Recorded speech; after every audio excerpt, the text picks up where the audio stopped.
Hey, what's up, everyone? This is Minnesota Mike back with you for another video. This is another one in my vlog series that I do through the Memphis Songwriters Association in conjunction with the blog that I write for them, talking all about songwriting and what has worked for various artists over the course of a handful of years, whether those songs have been hits or not.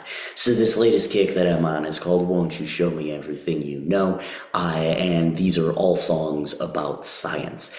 We started off by looking at Truth is a Dimension, Both Invisible and Blinding by Josh Ritter. Then we looked at The Scientist by Coldplay. That was last week. This week thus far we have looked at Galaxy Song by Monty Python. And now we are going to close out with talking about My Own Version of You by Bob Dylan. So this is a cut from Bob's 2020 studio album, Rough and Rowdy Ways. It's told from the perspective of someone who's acting as a scientist slash engineer trying to clone an ex-flame after she left him. Similar to Dr. Frankenstein, he's looking for all the right body parts to create my own version of you, or his own version of this person. And in the second verse, he references Shakespeare's Richard III, saying, "It must be the winter of my discontent. I wish you had taken me with you wherever you went."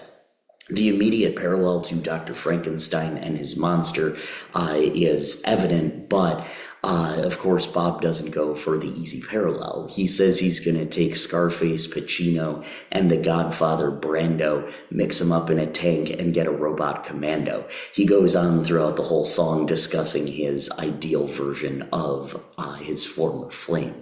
Now, of course, I went back and forth in terms of, trying to not repeat myself with science metaphors and things like that.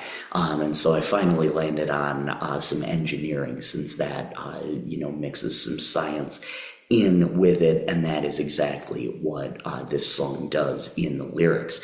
So melodically, this song is played with a capo on the 4th fret. Relative to the capo, he plays A minor into a descending chromatic bass line of G, F sharp, F, and E in the intro. That gets played twice.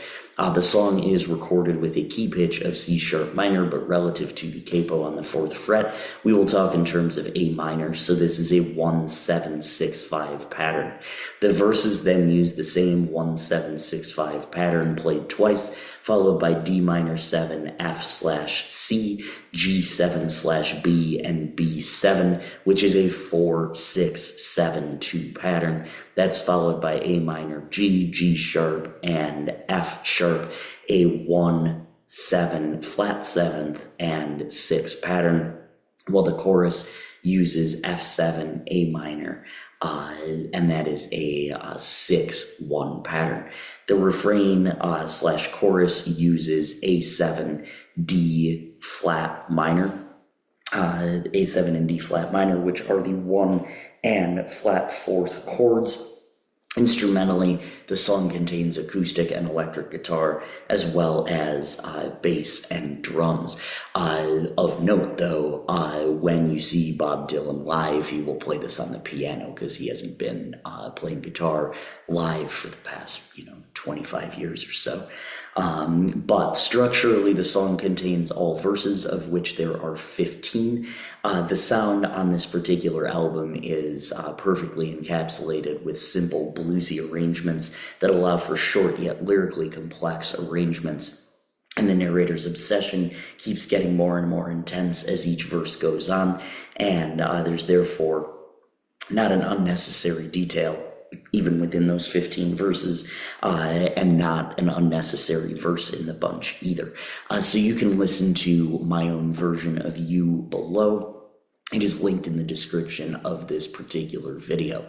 I do want to say, just in closing, and I may have mentioned this if we have talked about songs from Rough and Rowdy Ways in the past, but my dad and I have this running joke of an artist saying, "Oh, we're going to play something from the new record," and everybody starts booing.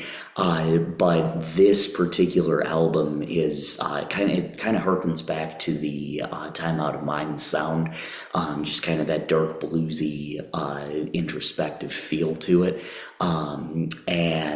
So to me, Rough and Rowdy Ways is one of Dylan's top albums. Out of 40, they all tied for first in a certain sense. But no, in all seriousness, I mean, it's a terrific album, even though obviously it's, later in his career. So definitely go check it out. But my own version of You is worth chatting about in this blog, and that's exactly why I did that. So I'm Minnesota Mike. Make sure you check out all of my other vlogs right here on YouTube, and all of my blogs, which can be found on the Memphis Songwriters Association website. Thank you so much.